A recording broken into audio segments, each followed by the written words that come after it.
What do you wish of me? If you must. I was not born such. 'Tis a skill of Flemeth's, taught over many years in the wilds.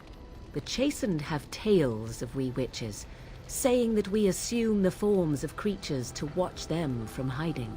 When a child is alone and separate from his tribe, that is when we strike, dragging the young boy kicking and screaming to our lair to be devoured. A most amusing legend.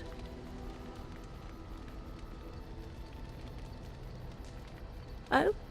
I truly doubt that children would be worth the effort. They are filthy, smelly things full of tears and snot and trouble. That said, I cannot speak for the tastes of my mother. She has, after all, lived a very lengthy time in the wilds and done many things I know nothing of.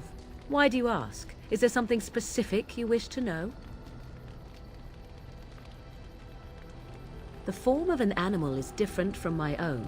One may study the creature, learn to move as it does, think as it does.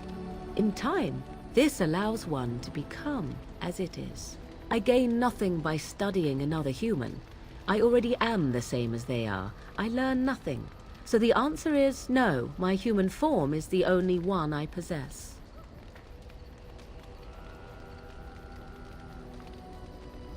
Anyone with sufficient will. But the act of transformation is a magical one. 'Tis a spell and thus requires a mage's talents. If you had a notion to learn such a skill for yourself, sadly, you must remain disappointed. There were nights when the wilds called to me, 'tis true. You look upon the world around you and you think you know it well. I have smelled it as a wolf, listened as a cat, prowled shadows that you never dreamed existed. But my life is as a human. I am under no illusions to the contrary.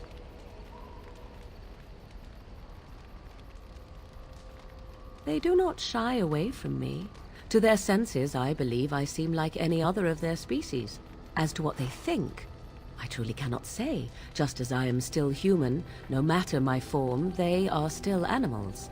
Thus they cannot speak, even were I to ask.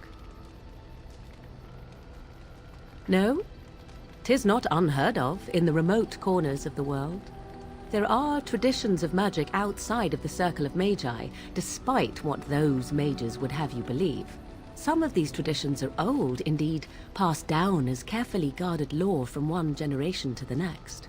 The zealots of the Chantry would uproot all such practitioners if they could, but as luck have it, some still exist. My mother is such a one.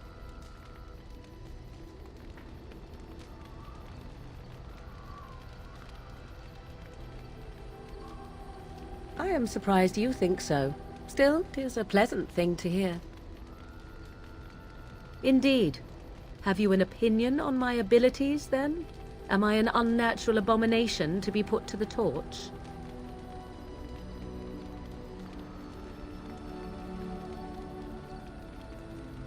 Oh, you're simply full of surprises, little man, aren't you? But enough of such talk. Let us proceed, lest the dust gather on us.